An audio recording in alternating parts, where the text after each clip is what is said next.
Selamat siang kepada pendengar tentang waktu hari ini. Hari ini kita kedatangan salah satu sahabat saya lagi dari dunia jam. Awalnya kita kenal, tapi hari ini saya meng-approach Audrio itu dari sisi perspektif dia tentang di dunia fashion, tentang di dunia lifestyle, dan tentang background dia yang bergerak di bidang apparel. Mungkin Audrio boleh memulai kayak pekerjaan lu seperti apa, karir lu seperti apa, sama kira-kira apa yang sedang lu kerjakan sekarang. Oke, nama gue Audrio, gue pedagang, gue jualan denim, gue jualan jeans, gue jualan baju, apparel lah intinya, men's apparel mostly di sebuah brand namanya I&Co. Oke, ya kita create brand itu dari 2011, bertiga sih sebetulnya, nggak cuma gue doang, gue punya partners juga. Ya dari situ kita awalnya cuma iseng-iseng. But then tanpa kita sangka ya masih ada nih sampai sekarang, dan kita still doing it. And sekarang kita lagi ya fokus untuk apa yang harus kita lakukan di dalam masa pandemi ini kan. Kita apakah harus bikin sesuatu yang beda, atau langkah-langkah yang harus kita lakukan apa, inovasi baru apa lagi nih harus kita lakukan gitu. Seperti itu sih. That's what we are doing right now gitu. Oke. Audrey, yang menarik dari sisi pembicaraan hari ini tuh, lu kan bilang tuh 2011 kan ya, lu awal memulai dari sisi AY gitu. Boleh ceritain nggak sih kayak hubungan antara waktu dengan brand si I&Co itu sendiri? Kayak seberapa relate sih waktu 9 tahun ya berarti ya, let's say ya, yang terhadap yang lu udah kerjain gitu. Iya, oke. Buat kita ya waktu it's a dynamic thing, it keeps moving ya, it's crucial. Waktu itu krusial. Saat lo mengambil keputusan itu kan juga butuh waktu yang tepat. Tapi but I believe that God's timing is the best timing sih. Jadi emang ya selama ini sih yang kita lakukan itu di AY 9 tahun itu mungkin bukan waktu yang singkat ya. Tapi ya gitu, selama 9 tahun itu kita juga percaya yang namanya proses gitu.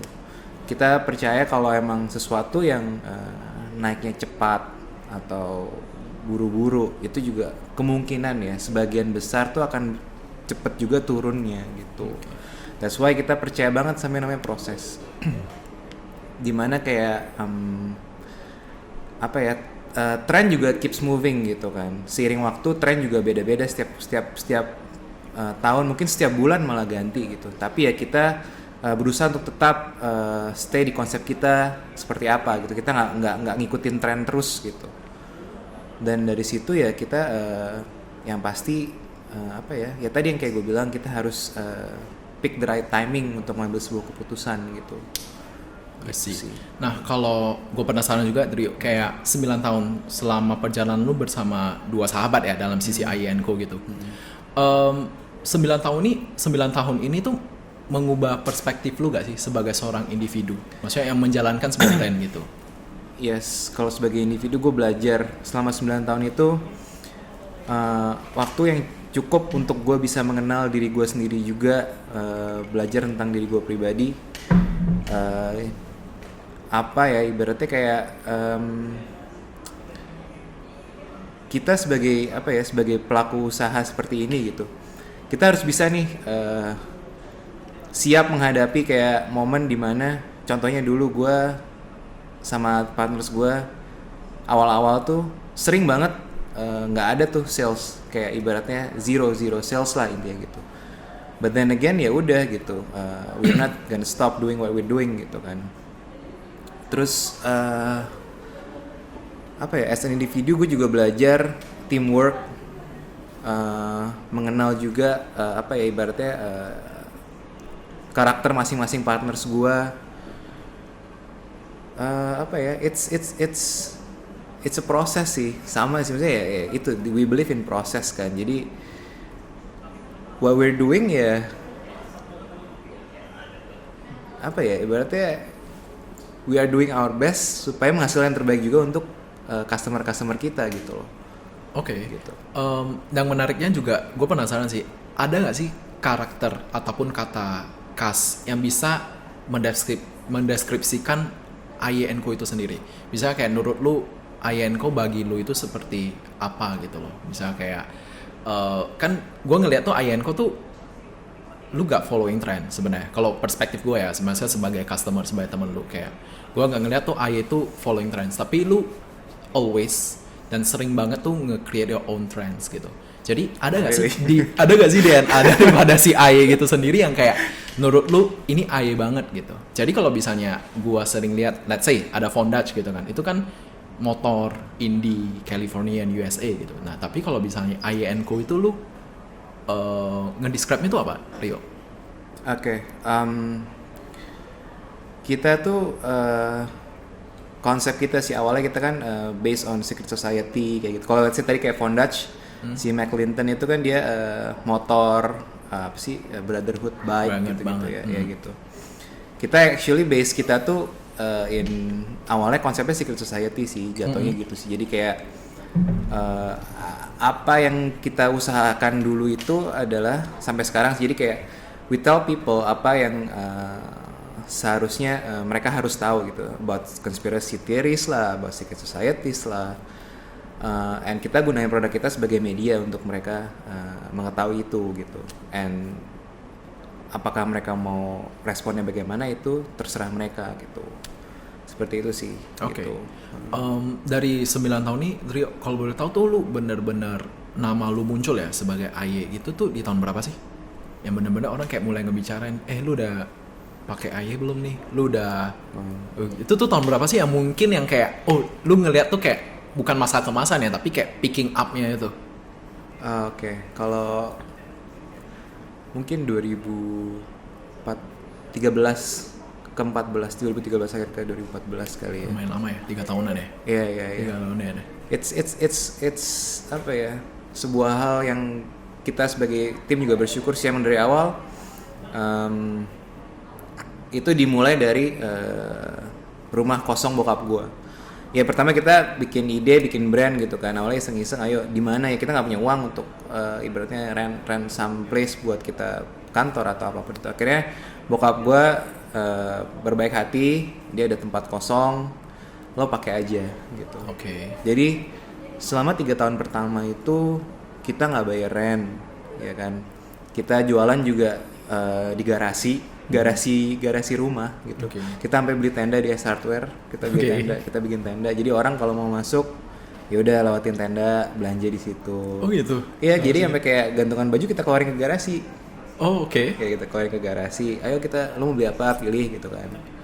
Udah terus kita kayak bikin satu, itu tuh bukan fitting room sebetulnya, itu kayak tempat buat naruh barang-barang yang udah gak kepake, lebih cocoknya gudang. Oke. Kita cuman kasih kain denim, tutupin gitu doang. Nah mereka kalau mau fitting room di situ gitu. Seperti itu sih 3 tahun pertama kita lakuin itu gitu. Wow. Ya dari situlah kita emang proses pelan-pelan. Karena ya menurut gue baby step is still a process, is still a progress gitu kan. Ya dari situ aja kita nggak perlu ibaratnya kayak ngeliat si A atau si B udah begini, udah begitu, udah gitu, ya udah nggak apa-apa, as long as we enjoy it gitu kan.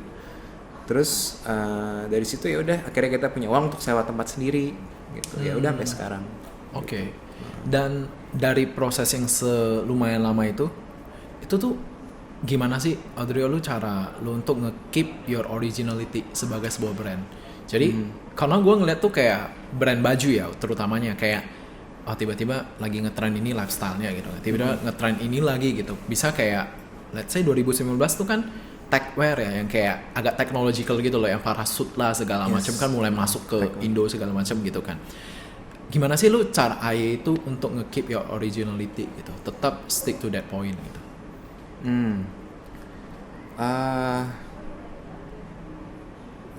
Sebetulnya sesimpel kita tetap following the trend. Kita tetap following the trend, kita nggak buta trend juga gitu. Maksudnya kita tetap melihat apa sih perkembangannya. Dan gue harus akuin, maksudnya kayak Indonesia itu tuh banyak banget brands yang bagus gitu. Kayak sekarang mungkin setiap minggu kali ada brand baru, dan mereka tuh gue sukanya adalah nggak cuma sekedar ada brand, sekedar produk. Mereka benar-benar mikirin dari segi marketingnya sampai segi quality-nya gitu, dan menurut gue itu bagus banget gitu. Terus kayak banyak brand juga yang ngelakuin cross collabs dan lain-lain, itu bagus banget gitu kan.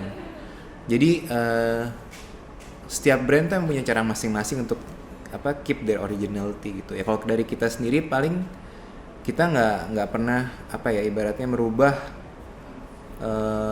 basic konsep kita tadi yang gue bilang gitu, yang educate people tentang secret society dan lain-lain yang menjadi konsep kita itu gitu.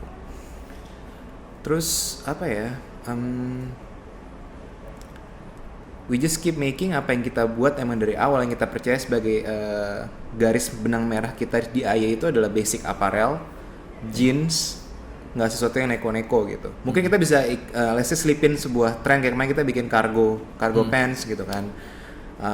Kita bikin yang utilitiesnya banyak supaya orang di urban city bisa pakai celana itu dengan dengan nyaman lah gitu. Bisa banyak pocket, bisa buat naruh apapun yang mereka perlu gitu tanpa perlu nenteng-nenteng gitu. Kita juga bikin seperti itu gitu. Cuman untuk basicnya sih kita tetap sama dari 2011 sampai sekarang, dari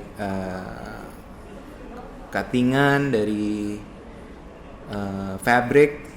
Untuk jeans kita juga selalu pilih yang terbaik. Jadi untuk jeans juga ada grade-nya A, B, C, D, kita selalu pilih grade A. Kayak gitu sih. Maksudnya kita nggak akan mau menurunkan kualitas kita gitu. Oke. Ya, and just be ourselves aja. Kita nggak buta tren, tapi kita stay on our track. Gitu. Oke. Dan ini sih ada yang gue selalu penasaran sih. Kalau gue pribadi, gue gak pernah masuk ke dunia apparel ya, Trio. Jadi kayak gue gak pernah, maksudnya kayak jualan baju atau gimana gitu. Tapi gimana sih lu kayak bener-bener bisa ada di level tersebut? Misalnya contoh ya, bisa lu ada Fibonacci ya, ada brandnya Fibonacci, terus lu ada jual yang AYE dengan menurut gue price lu lumayan di angka medium kan gitu. Tapi gimana sih lu bisa ngeyakinin orang barang gue ini tuh bagus, terus harga gue itu pas untuk kualitasnya, lu beli, lu pasti gak nyesel. Itu tuh trik lu seperti apa sih? Karena kan di luar sana itu kalau bisa mau bilang brand kaos ya, banyaknya banyak banget kan. Brand denim itu banyaknya banyak banget kan. Gimana lu ngeyakinin orang dengan yang kayak brand lu yang Fibonacci, yang ada raw denim, terus yang kayak kaos-kaosnya si AYE yang kayak dengan sering keluarnya dan orang tuh tetap mau beli, tuh gimana sih? Lu ngeyakinin kayak once lu udah coba AYE, lu pasti ngerasain kualitasnya itu seperti apa gitu. Untuk cara meyakinkannya ya yang tadi gue bilang, dengan kita bikin produk ya dengan quality yang menurut kita ya itu layak and worth the price gitu. Untuk bagaimana mereka mau balik lagi atau enggak sih, gue nggak punya kuasa untuk mengontrol customer gue kayak lu kalau beli ini gue yakin lu pasti balik lagi gitu. Itu terserah mereka gitu kan. Tapi untuk mereka supaya beli, ya itu ya that's what we do gitu kan. Maksudnya kayak ya kita bikin produk dengan kualitas yang menurut kita tadi layak, oke, standarnya sesuai dengan kita, terus melakukan marketing juga yang tepat gitu. Jadi partner gue juga sempat ngomong sih, Randy, gitu kayak produk bagus dengan marketing yang bodoh itu adalah pembodohan diri sendiri. Tapi produk jelek dengan marketing yang bagus itu pembodohan publik. Jadi it's something yang harus balance gitu. So untuk untuk supaya customer beli, that's what we do gitu. Kita gunain marketing yang kita nggak suka yang namanya hard sell. Kita soft sell. Kita sell apa yang menurut kita worth it. Mereka mau beli atau enggak terserah, ya kan. Tapi mungkin dari situ juga mereka balik lagi, mungkin gue nggak tahu ya, mungkin gitu kan, kayak setelah mereka coba, oke sih emang harga segini tuh pas banget gitu, mungkin dengan kualitas seperti ini gue suka dan gue balik lagi gitu. Mungkin seperti itu kali. Dan juga banyak banget brand yang seperti lu bilang kan, mungkin setiap minggu lah kita lihat tuh ada brand-brand baru gitu. Nah, lu ada tips and trick gak sih, Rio, bagi mereka yang kayak kalau lu mau masuk ke dunia ini sebagai apparel, lo harus gimana nih tips and triknya? Karena orang tuh banyak kan tuh bingung gitu, maksudnya kayak wah AYE udah lama banget. Karena gue pribadi, maksudnya kayak gue udah tahu brand lu tuh lama dari sejak gue kuliah, juga ngerasa kayak ini brand tuh gimana bisa bertahan ya selama ini ya, bahkan yang lu bilang tuh 9 tahun gitu. Nah, lu ada tips and trick gak sih bagi yang kayak brand-brand yang baru mau mulai untuk gimana sih kayak mereka tuh bisa se-survive ya, bisa segede AYE itu sendiri? Apa ya, kalau dari tips and tricks ya, kalau kata Hadi jangan mulai ya. Biar gak ada saingan. Biar nggak ada saingan ya kalau kata dia. Jangan, biar gue gak ada saingan nih kalau kata Hadi ya. Apa ya? Find your ini aja sih. Pertama sih konsep dari brand lo dulu gitu. Kayak apa sih yang lo mau deliver ke customer lo gitu. Apa sih message yang lo mau deliver melalui produk lo, melalui barang lo itu gitu. Karena apa ya, sebetulnya untuk sekarang orang mau memulai sebuah brand tuh jauh lebih gampang kalau menurut gue dibanding 2010 2011. Zaman itu kan social media juga apa ya dulu ya, Facebook kalau nggak salah, masih Facebook ya. Twitter juga kalau nggak salah belum udah ada, cuman kayak belum se-hype sekarang gitu kan. Jadi emang apa ya, untuk lo publish brand lo itu udah sangat mudah banget sekarang. Mulai social media itu gratis gitu, ibaratnya itu lo nggak perlu bayar. Tapi yang pasti lo harus tahu gitu kayak apa sih pesan yang lo mau sampein gitu melalui produk lo gitu. Dan lo apa ya, there is nothing original under the sun. Ya kan? Jadi apa ya, kayak kemarin Hadi lagi. Jadi kemarin si Hadi bilang apa, you have to have a teachable heart. Itu gue setuju banget sih. Jadi orang jangan bebal gitu kan. Ya lo boleh look up ke suatu brand, lo look up ke seorang creator, lo belajar dari situ. Nah dari situ lo lihat lagi, lo selarasin sama visi misi lo dalam membangun brand ini apa sih gitu. Nah dari situ lo kembangin sesuatu yang baru yang akan lo deliver ke customer atau ke target market lo gitu kan. Seperti itu sih. Dan gue penasaran juga sih secara personal ya, kayak dengan perjalanan lu ini, lu ada sempat goyah gak sih, Drio? Kayak kayak ada goyah gak sih, kayak wah ini beneran jalan luar nggak gitu ya gitu. Karena kalau gue personal kan, misalnya kayak gue start agency gitu kan, tiba-tiba kayak gue pengen coba restoran, gue pengen coba coffee shop. Ada kalanya itu kayak gue goyah sih, maksudnya kayak pasti yang kayak mungkin ini memang bukan jalan gue sih gitu. Mungkin ini memang ya ada porsian masing-masing. Gue selalu percaya itu sih, setiap orang tuh pasti punya porsiannya, punya kapasitasnya, punya jalannya untuk ke arah sana gitu. Nah kalau lu yang ngejalanin selama ini gitu kan, lu pernah yang kayak di tengah-tengah tuh goyang nggak sih, kayak ini beneran kayak my future gak sih? Pernah dan sering sih. Dulu awal-awal ya kayak dulu gue selalu berpikir kayak I want my business apa ya, cepet lah returnnya gitu. Cuman that's not the reality gitu kan. To be honest, untuk the first 2 years kalau nggak salah itu gue dan partners gue, kita nggak makan gaji. Maksudnya kita nggak dapat uang atau anything lah gitu. Ya kita puterin aja terus uangnya gitu kan. Sampai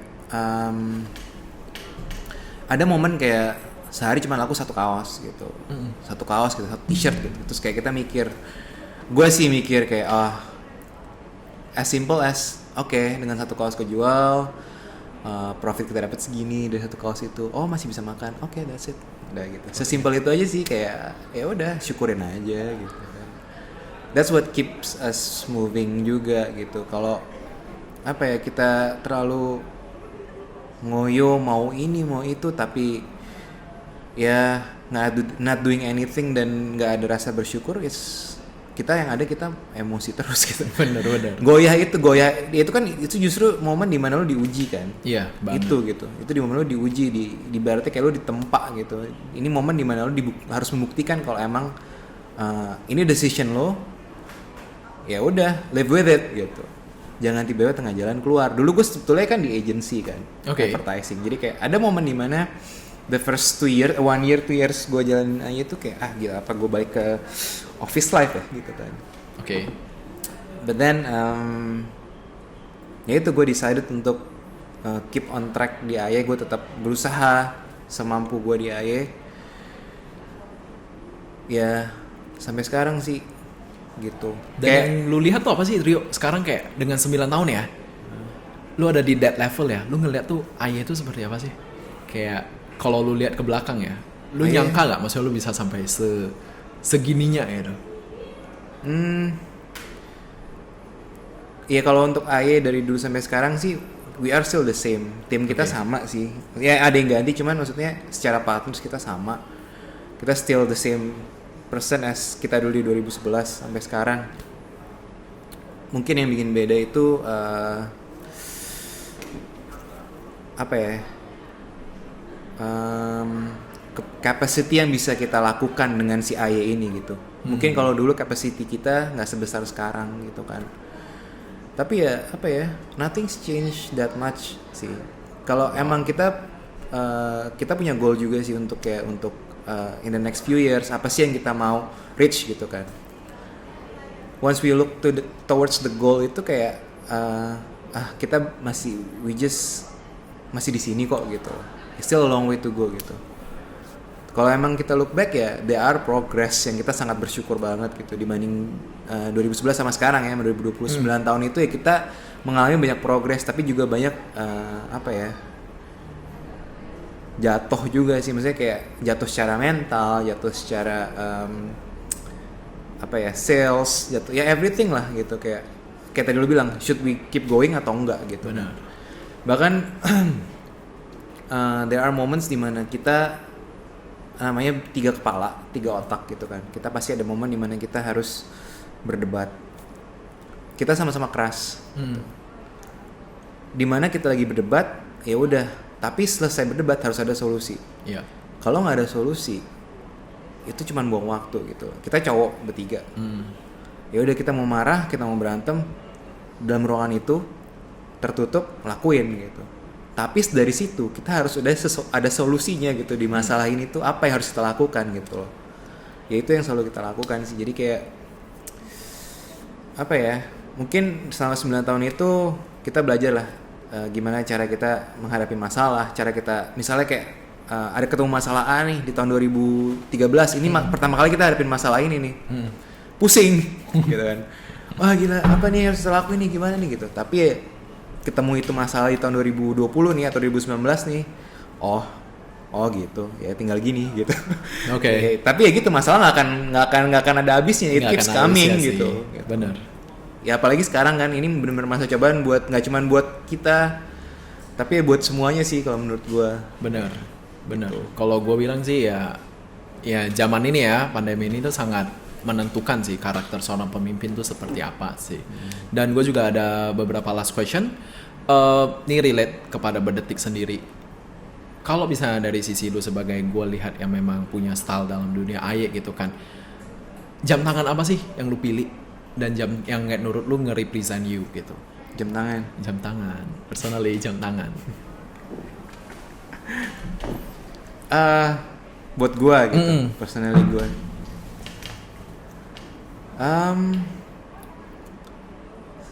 Rolex Submariner 1661. Oke. Zero ya. Atau yang sebelumnya apa sih? 1680 ya?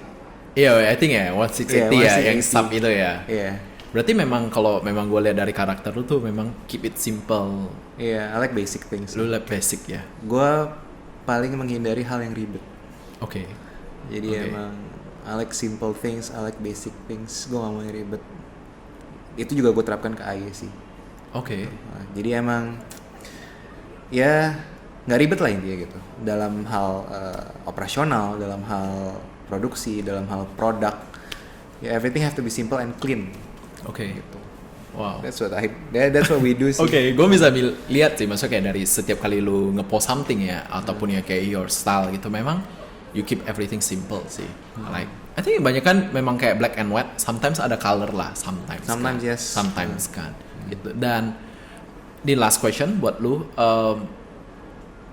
ada pesan nggak buat anak muda yang kayak bukan nge-look up to you ya, tapi kayak pengen mencapai mimpinya gitu.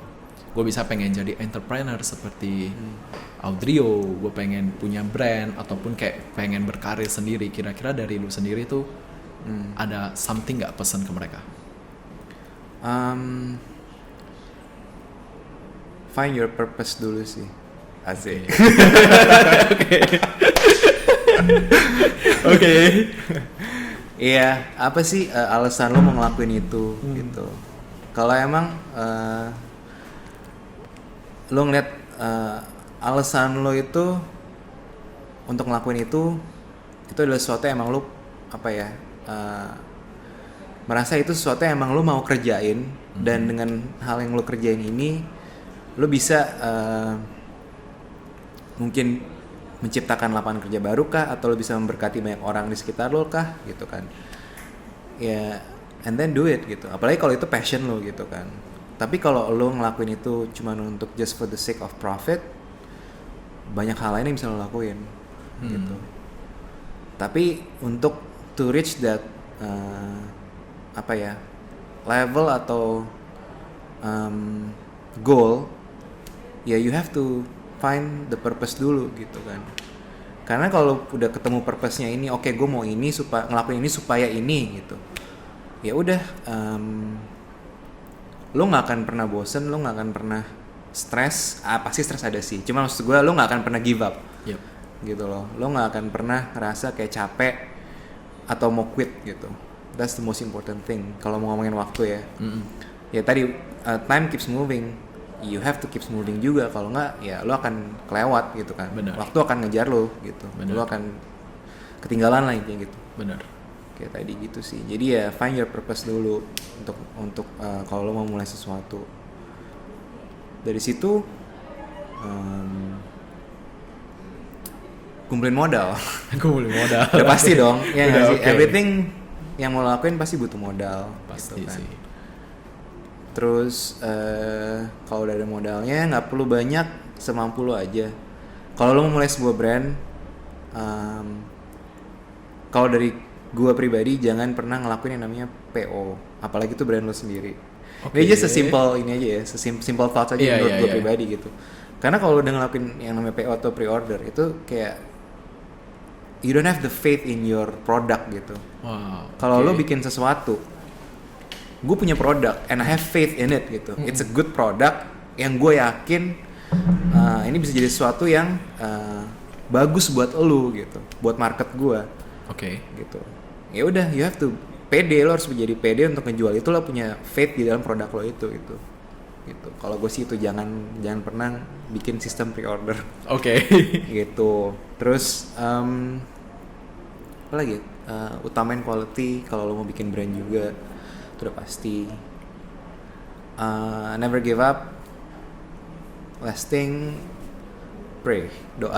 Oke, cool. Oke, Drio, good to have a session with you. Nanti thank kalau you. dari sisi ini itu bakal jadi episode kedua dari sisi podcast kita tentang waktu dalam bentuk video. Thank you, Audrio, for your Thank you, time, Daniel. and see you on next round.